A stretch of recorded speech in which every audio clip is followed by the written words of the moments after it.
Om Namo Bhagavate Vasudevaya. Om Namo Bhagavate Vasudevaya. Om Namo Bhagavate Vasudevaya. Om Namo Bhagavate Vasudevaya. Om Namo Bhagavate Vasudevaya. Om Namo Bhagavate Vasudevaya. Swarat Potrang Vinayinam Atmana Susamangunaihi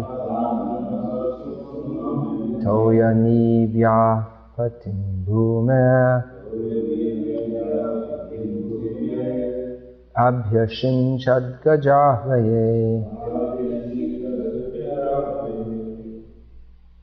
Translation. Thereafter, in the capital of Hastinapur, he enthroned his grandson, who was trained and equally qualified as the emperor and master of all land bordered by the seas.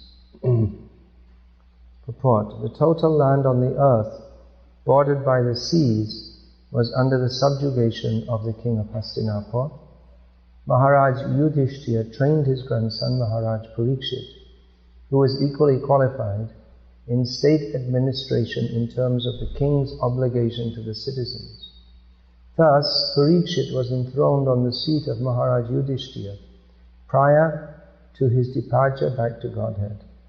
Concerning Maharaj Parikshit, the specific word used, Vinayanam, is Vinayanam, is significant.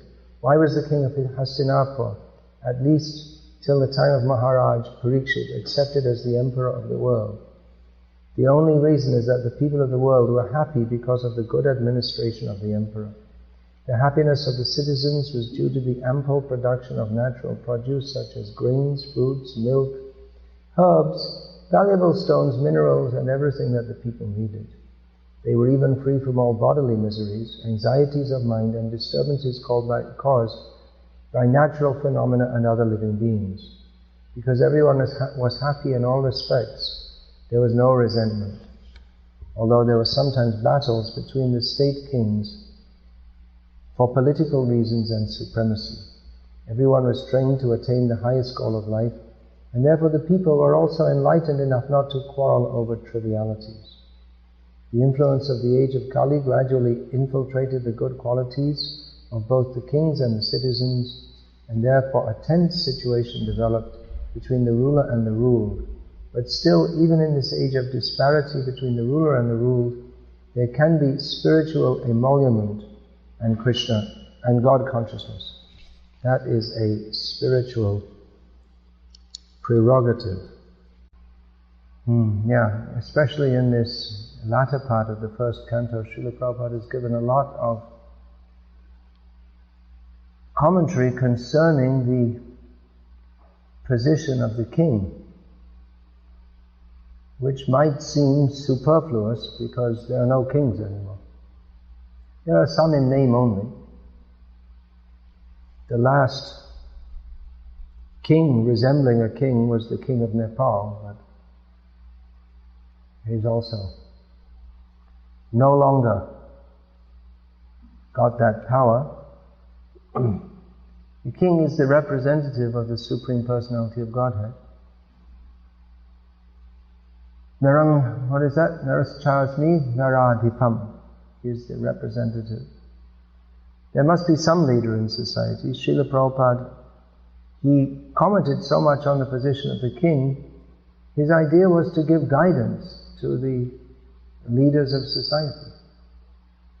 He had this, you could say, extraordinarily ambitious plan that society should be organized in the way that it was under great kings like Parikshit Maharaj, Yudhishthira Maharaj, Ambarish Maharaj, Prithu Maharaj.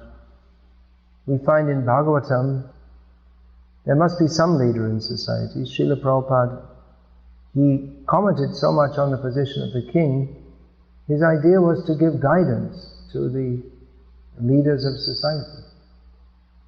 He had this, you could say extraordinarily ambitious plan that society should be organized in the way that it was under great kings like Parikshit Maharaj, Yudhishthira Maharaj, Ambarish Maharaj, Prithu Maharaj. We find in Bhagavatam the descriptions of several great devotees, almost all kings.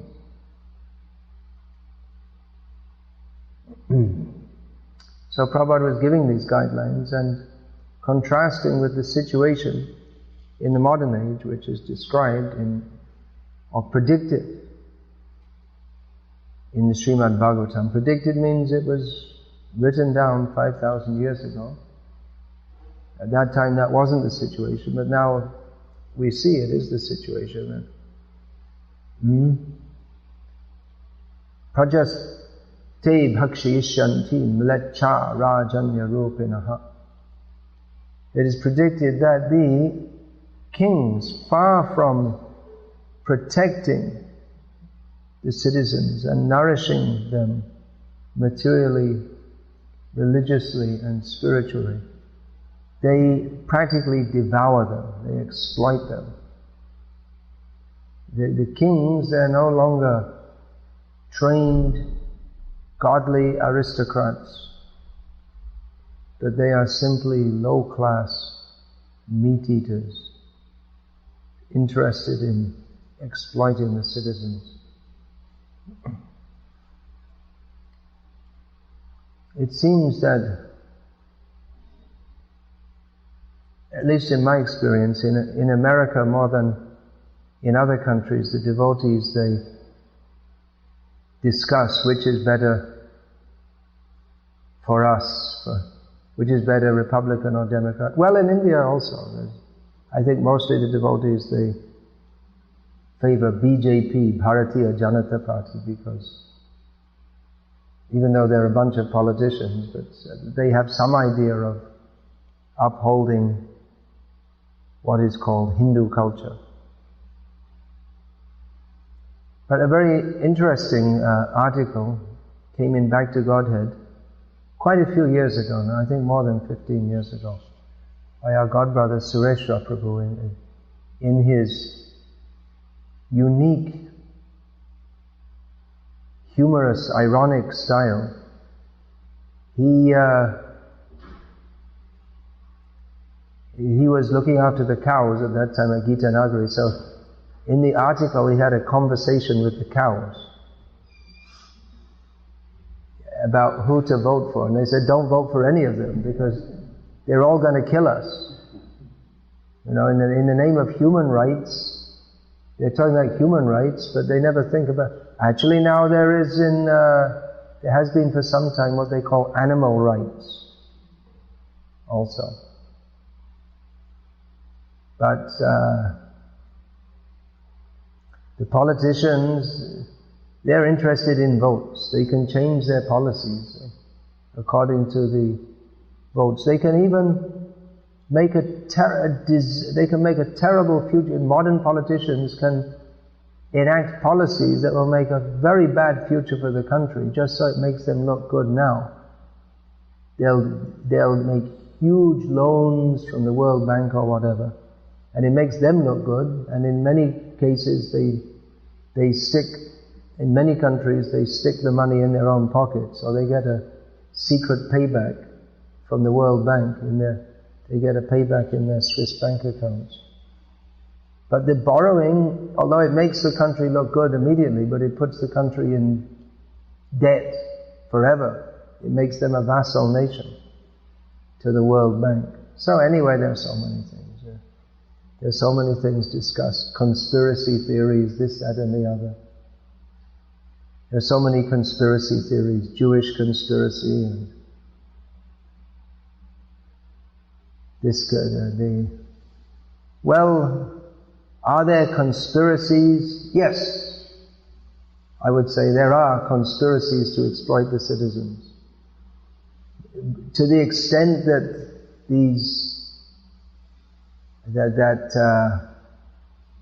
it is made out, I don't know, but there's always some, in Kali Yuga there's always some whether you call it conspiracy or not, some political machinations to put certain persons in power and keep other people down. And if you take out all the conspirators, all the people in power now, you'll replace them with another set of useless people. So what's the point?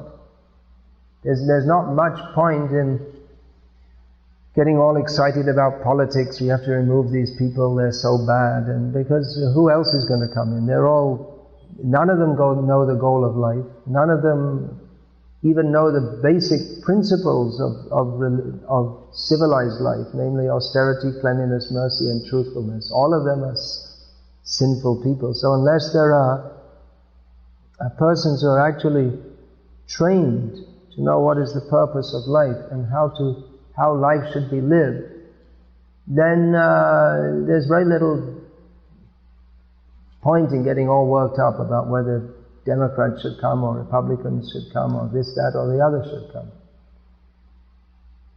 See, the Republicans, they, at least theoretically, are anti-abortion, although they never seem to do anything about it. They just talk about how they don't like abortion. And theoretically, therefore, they want to make family life strong, and they believe in religion and all this. Although if they really got strong, the further right wing of them, they like religion, but their version of it, and they'd snuff us out. They wouldn't give much facility to the Hare Krishna movement. So that looks good, but on the other hand, they'll wreck the environment, and they say protect the babies in the womb, but they'll kill all, they're for slaughterhouses and kill the whales, kill the seals, and whereas the Democrats, they're more liberal, they'll let us exist, but they're the ones also who promote homosexuality and homosexual marriages and this and that and the other. So what's better to have Hare Krishna movement allowed and homosexuality also allowed? Well, the Republicans aren't going to stop us either. I mean, they're not that extreme so far. Protect the babies in the womb, but they'll kill all, they're for slaughterhouses and kill the whales, kill the seals, and whereas the Democrats, they're more liberal, they'll let us exist, but they're the ones also who promote homosexuality and homosexual marriages and this and that and the other. So what's better to have Hare Krishna movement allowed and homosexuality also allowed? Well, the Republicans aren't going to stop us either. I mean, they're not that extreme so far. Anyway, I don't want to get into talking about politics too much, but the point is that without knowledge of the goal of life, we can't expect any good rulership. And the whole system of democracy, that all foolish people, they vote, Prabhupada called it demon crazy. People, they don't know, they're not qualified, they don't know what the issues are, they can't understand the complex issues. And they're voting. You see, a lawyer or a professor of economics, people who have some idea of the political issues, they have one vote. And someone, who's a drug pusher who didn't get caught, he also has one vote. I think even if they're caught and stuck in prison, they're allowed to vote, is it or not? Prisoners are allowed to vote? These days, most of them. Yeah, I mean, someone who's just a complete criminal and uneducated, or they have the same say as someone who's what could be called a law-abiding citizen who's well-educated. So isn't that and the number of educated persons who have some grasp of the issues is very small compared to the number of people who they have no idea. They're just someone,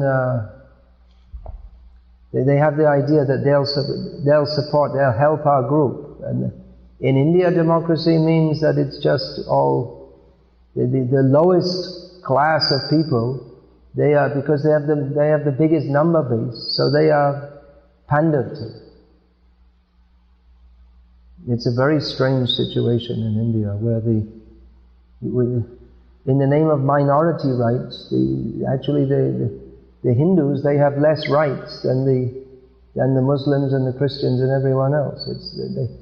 The money is taken from Hindu temples to send people on pilgrimage, the Muslims, and to build mosques and churches. And if a Christian wants to open a school in Tamil Nadu, they get government funding and so many grants, and Hindus don't at all. So it's a very strange. Why is that? Because for votes. Because they think anyway we'll get the Hindu vote, but we'll give special rights to the lower classes. And then when they get in power, they spend huge amounts of money to get in power for their election campaigns. And then they have to make the money back when they get in position by corruption. So democracy in India at least has fostered corruption. And it's more subtle in these countries, but practically you can see the governments are, the big countries of the world, they're run by the multinational corporations, practically, and the oil companies and all this. Just like this war in Iraq, in the name of humanity and justice and all this, it's for oil, everyone knows. Otherwise, what do they care about? The justice in Iraq. So there's so much hypocrisy. That's why I often say that Hitler was better than Bush. Because at least he said that we're jerks and we think we're superior and just invade all the other countries. But in the modern time, you say in the name of humanity and justice, you do the same thing. For your own political interest, you just declare war on people, and in the name of humanity and justice, you bomb people to pieces. This is a gift from America to help you. There's a nice bomb to blow you to pieces. So stupid policies actually, because the people of those countries, they're going to hate America for generations.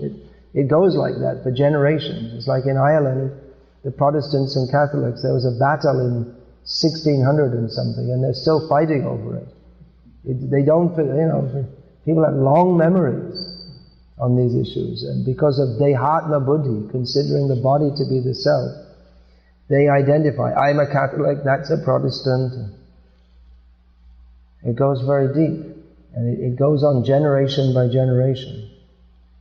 So Srila Prabhupada, he wanted to introduce this enlightened dictatorship, actually. The French philosopher Voltaire, he had a little common sense. He said that's the best system of governance. But the point is, they say that power, in the modern age, they don't like this idea that there should be one ruler, because they say that power corrupts, and absolute power corrupts absolutely. But why didn't it corrupt Yudhishthira Maharaj and so many great kings? Why is that? They didn't become corrupt. If power corrupts, then why didn't Yudhishthira become corrupt? The actual matter is that the seed of corruption is in the heart, and if you're given the opportunity, that you take advantage. But one who is trained, who is of pure heart, then even if they get the opportunity to exploit others, they don't, because they have a higher motive. That's why we often see that people talk about equal rights and liberality as long as they're on the underside. But when they get into power, they become the worst dictator themselves. I mean, we see that not only in countries, the leaders of countries, but even in our own movement, sometimes you see devotees who are, this. But one who is trained, who is of pure heart, then even if they get the opportunity to exploit others, they don't, because they have a higher motive. That's why we often see that people talk about equal rights and liberality as long as they're on the underside. But when they get into power, they become the worst dictator themselves. I mean, we see that not only in countries, the leaders of countries, but, even in our own movement, sometimes you see devotees who are, this leader's no good, we've got to throw them out, and then they become the leader, and they become worse than the same faults in the previous leader, they're worse still. So what is the solution? What's the solution to anything and everything in the material world is Krishna consciousness. Without that, then so many problems. There's no end to it. There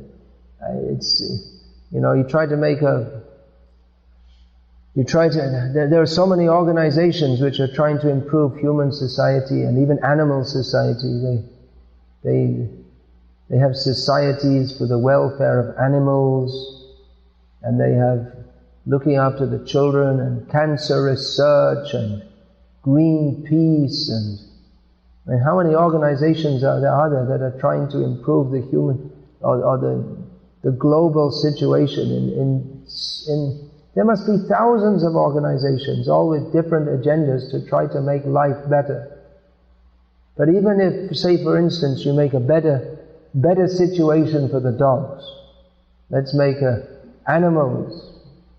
Let's do something for the animals. So they have in some states a rule, I heard, in America, that you're not allowed to own a dog unless there's someone at home all day to give the dog company. Otherwise the poor dog will be lonely. And meanwhile you're feeding the dog with the slaughtered cows who are tortured all their lives and then summarily executed. So, alright, now someone introduced a bill and we made life better for the dogs. Well, apart from the ongoing problems of birth, death, old age and disease, which dogs also suffer from, which there's nothing you can do to stop that. Again, what about the cows? What about the cats? And then you try to protect some species, anyway, you can protect the species so there's some species which is becoming extinct doesn't become extinct, but still those animals which are not extinct, they don't know anything about what it means to be extinct or not extinct anyway. And still they have to suffer birth, death, old age and disease, and there are innumerable problems. Innumerable. You try to crack down on the crime, and then you get the problem that the prisons are overcrowded, and what to do with all the prison. Then the taxpayers have to pay so much money for so many prisons. The example is given in Srimad Bhagavatam of trying to solve a problem, material problems. It's like you're carrying a heavy burden on one shoulder, and you just shift it to the other shoulder, that's all. And you feel some relief on this shoulder, but then the other shoulder becomes painful from the weight. So there is no solution. The only solution is Krishna consciousness. And even with a perfectly pious king like Yudhishthira Maharaj, it doesn't mean that there won't be any problems. It's stated here that the people, the situation was so good, the material miseries were minimized practically to zero. But to attain that position, Yudhishthira Maharaj had to oversee the slaughter of so many people. And he himself felt very distressed by that. So, what to do? Even if you introduce the Varnashram system as well as possible, it doesn't mean that everything's going to be perfect, because Varnashram is a system to regulate imperfection. There's no system needed. Systems are only needed because people want to exploit others. Otherwise, in the Satya Yuga, there was no Varnashram, because everyone is a Paramahamsa, and there was hardly any organization of society. Everyone was just like a rishi, and they were living very simply, and there was no need to organize society. Hardly there was any need. So the Varnashram is to guide people to act in a manner that their higher propensities are cultivated and their lower propensities are not indulged in. And in modern society we have just exactly the opposite, isn't it? The lower propensities are encouraged. Just like, for instance, maybe you saw some advertisement as we were driving the other night here in Detroit. I saw an advertisement for a gambling casino. It seems there's a lot of gambling casinos in Detroit, is it? Maybe more than other cities. guide people to act in a manner that their higher propensities are cultivated and their lower propensities are not indulged in. And in modern society we have just exactly the opposite, isn't it? The lower propensities are encouraged. Just like, for instance, maybe you saw some advertisement as we were driving the other night here in Detroit. I saw an advertisement for a gambling casino. It seems there's a lot of gambling casinos in Detroit, is it? Maybe more than other cities. Is it banned in other states, or why is that? People come from Canada, is it, for gambling? Is that the reason? Or? There's a casino in Windsor, Canada also. Oh, I see. What's the reason? They were banned here till recently. They were banned here till recently, so they're... Oh, they used to go to Windsor, so they thought, keep the money here. It's round the other way. So anyway, the advertisement for that was the greatest fun you can have with your trousers on. So they're just encouraging, and this Las Vegas, it's famous for gambling and prostitution, isn't it? That's Sin City. Yeah. Even the people who go there, they take pleasure. Yes, I'm sinful. So they're encouraging the lower propensities, and there's absolutely no encouragement for the higher propensities.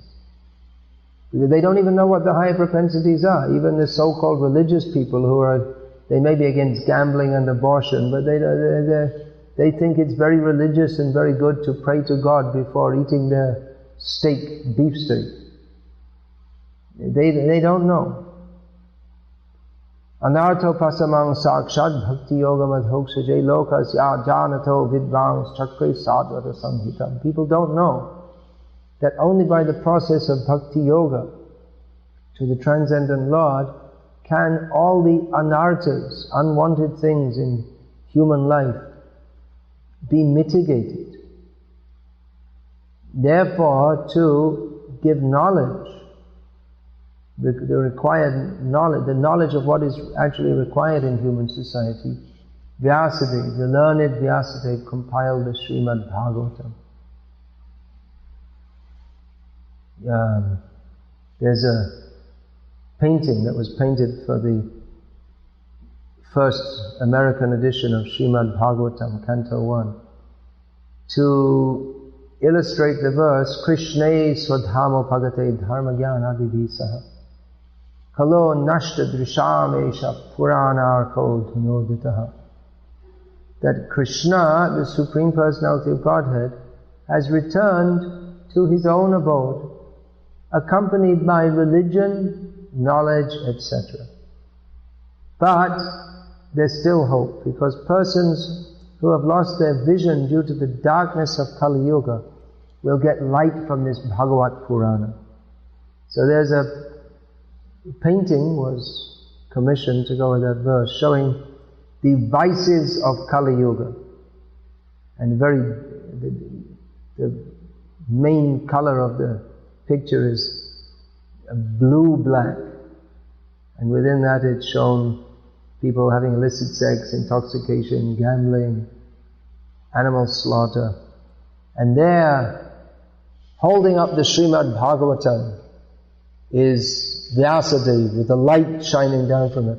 I believe it's a takeoff of the film, from the film The Ten Commandments, starring Charlton Heston, with holding up the Ten Commandments, and the light is coming down from them like this. So, actually it's a fact. The Ten Commandments are there,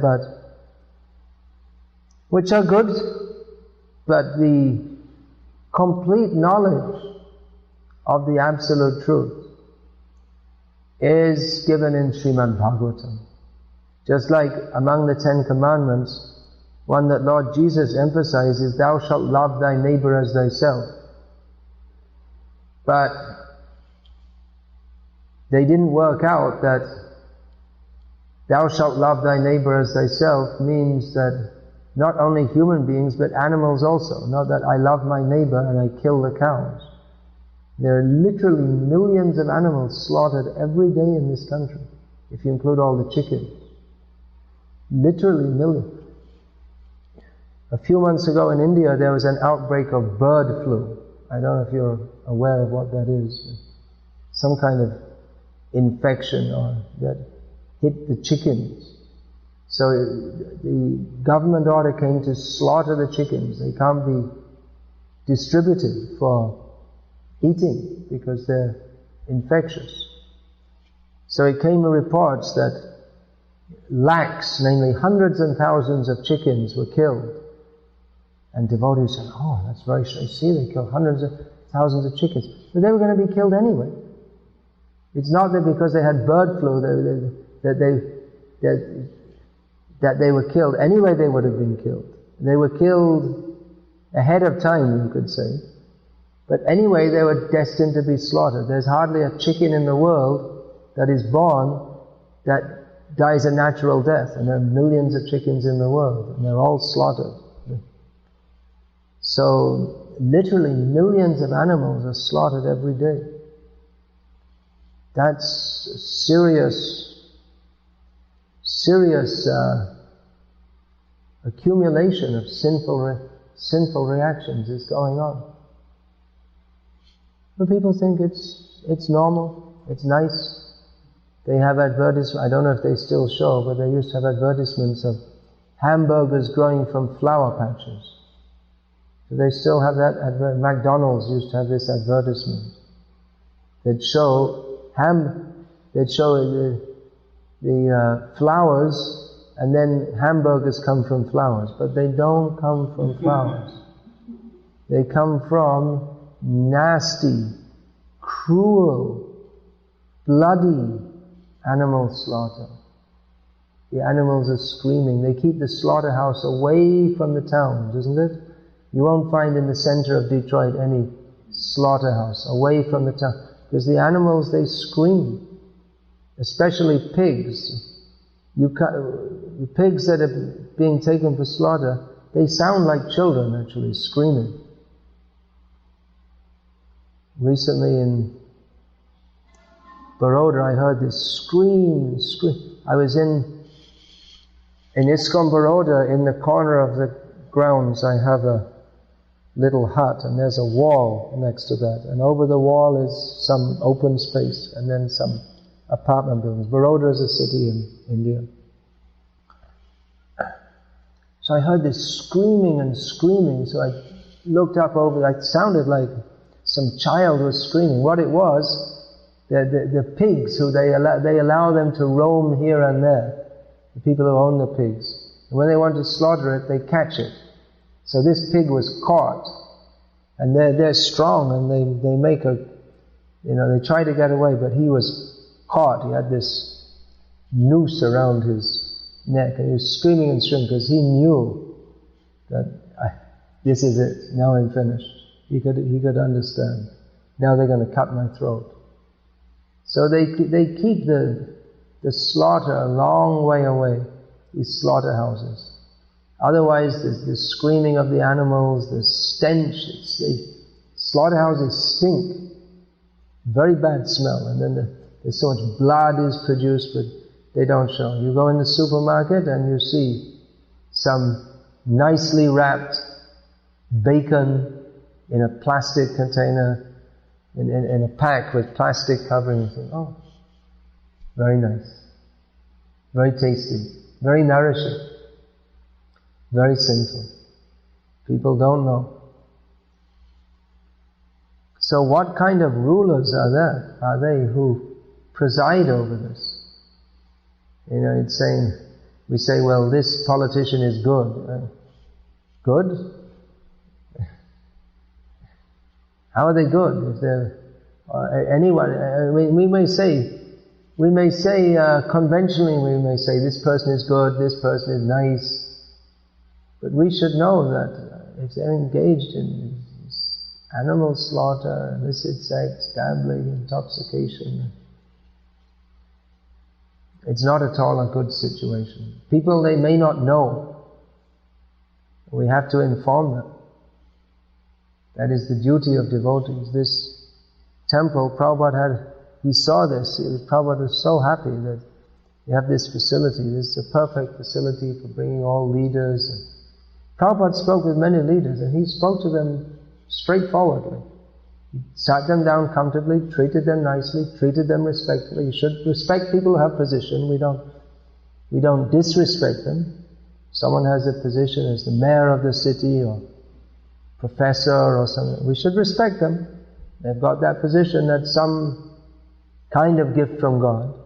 In one way, we see that Sanatana Goswami, he respected Nawab Hussain Shah, even though he was a despot and a calculer. So he may respect them, but we should teach them, tell them that you have this position, now you should utilize that to improve human society.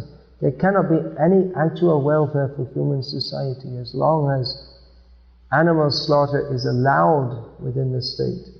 Animal slaughter, illicit sex, gambling, intoxication, not only allowed but encouraged, promoted by the government. Most of the state governments run lotteries, isn't it? It's gambling. Even I've seen in the, sometimes there's in one temple I was in recently, ISKCON temple, they were advertising some festival and one of the attractions was raffles. Raffles is also a form of gambling. Even if the money goes to the temple, and even if the prize is some picture of Krishna, it's a non-Vaishnava activity. Raffles means gambling. Prabhupada said even crossword puzzles are gambling. He was so strict about that. So, there's some thoughts for the day. This temple is meant for better situation than at present. Actually, the whole city should appreciate. Here's Krishna. He's a black boy. He's got a white girlfriend. Prabhupada said that in one place. Well, in Paris, when he went there, he said that Prabhupada would often say that France is famous for its women, so he said that Krishna has come to Paris to get his girlfriend here. He's talking about Radha Parisishvara. He gave the names of the deities. So people may see like that. Of course, that is external vision. I heard that one black-bodied, I'm not sure what the present polite term is, African-American. The polite term changes all the time because the polite term after some time becomes a derogatory term. So, one black-bodied devotee said to Prabhupada, I heard this, that Krishna was black, and Prabhupada said, yeah, but not like you. He also said to Dagamuni Prabhu that to me you are a white aborigine. This white-black business, I think it must be quite prominent in Detroit. With, the population is what, 50-50 or something like that. Blacks and whites, I don't know, I can't say exactly. Prabhupada taught us to transcend that. What a great gift! If we can transcend bodily designations and live together to serve Krishna. What a great gift we have to give to human society, the knowledge how to live relatively peacefully in this world, happily in this world, and go to Krishna. So, we pray to Radha Kunja Bihari Bhagavan that Prabhupada's dream for America will lead the world in Krishna consciousness. We pray for the fulfillment of that. And it can be. It can be. Many people are open to this message. Very much open. It's really up to the devotees to deliver that message and live according to that message. This movement can really flourish in America again. Even in a short time it can become very prominent. I'm quite sure of that, judging by the willingness of the public to accept it. They're much more willing than they were when Prabhupada was here, actually. So, that's it. Thoughts for the day. All glories to Srila Prabhupada. Srimad Bhagavatam ki jai. Hare Krishna. Any question? Looks like everyone's rushing off to work. Okay, it's all right. I've got plenty of things to do also. All right, we'll leave it there. Yeah, question. My son was, one night we were here late at night, and kind of a game, black men came in to kind of play or, be disrespectful, I think.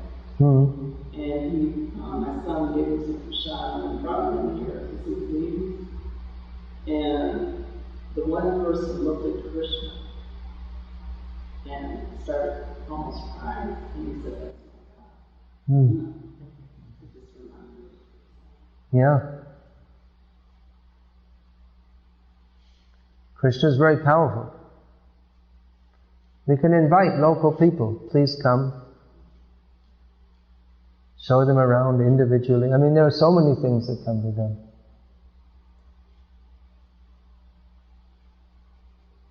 Just invite, please come with maybe 5 families at a time, something like that. Give them prasadam.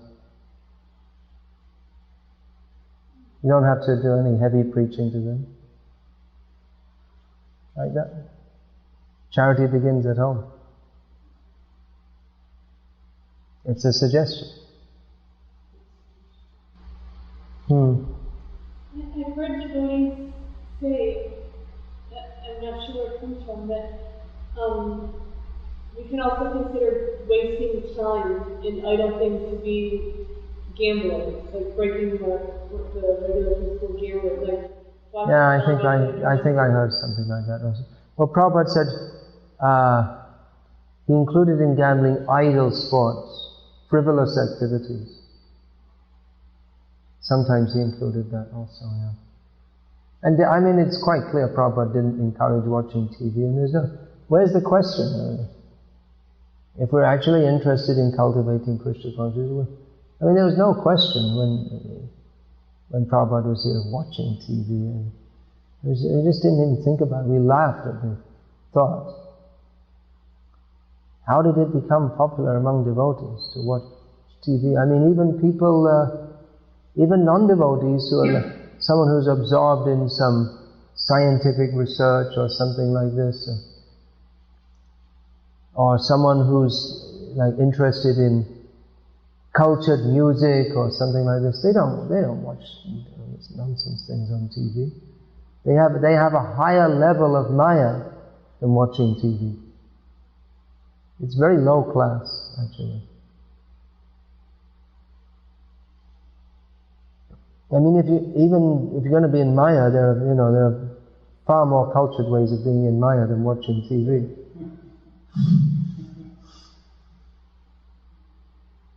But why? When we have Srimad Bhagavatam, why cultivate the mode of ignorance? Doesn't make any sense. I can't understand. I can't understand it at all, actually. Maybe because I'm what's called a dinosaur. It's like a species that should have been extinct a long time ago.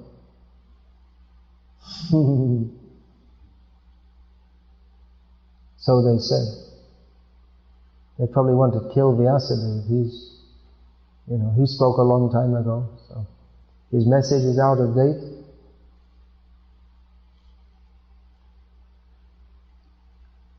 There's this theory Prabhupada was poisoned and killed and all this, which I never subscribe to. I just, who can say? Anyone can say anything. I don't have any proof that Prabhupada wasn't poisoned by his disciples, but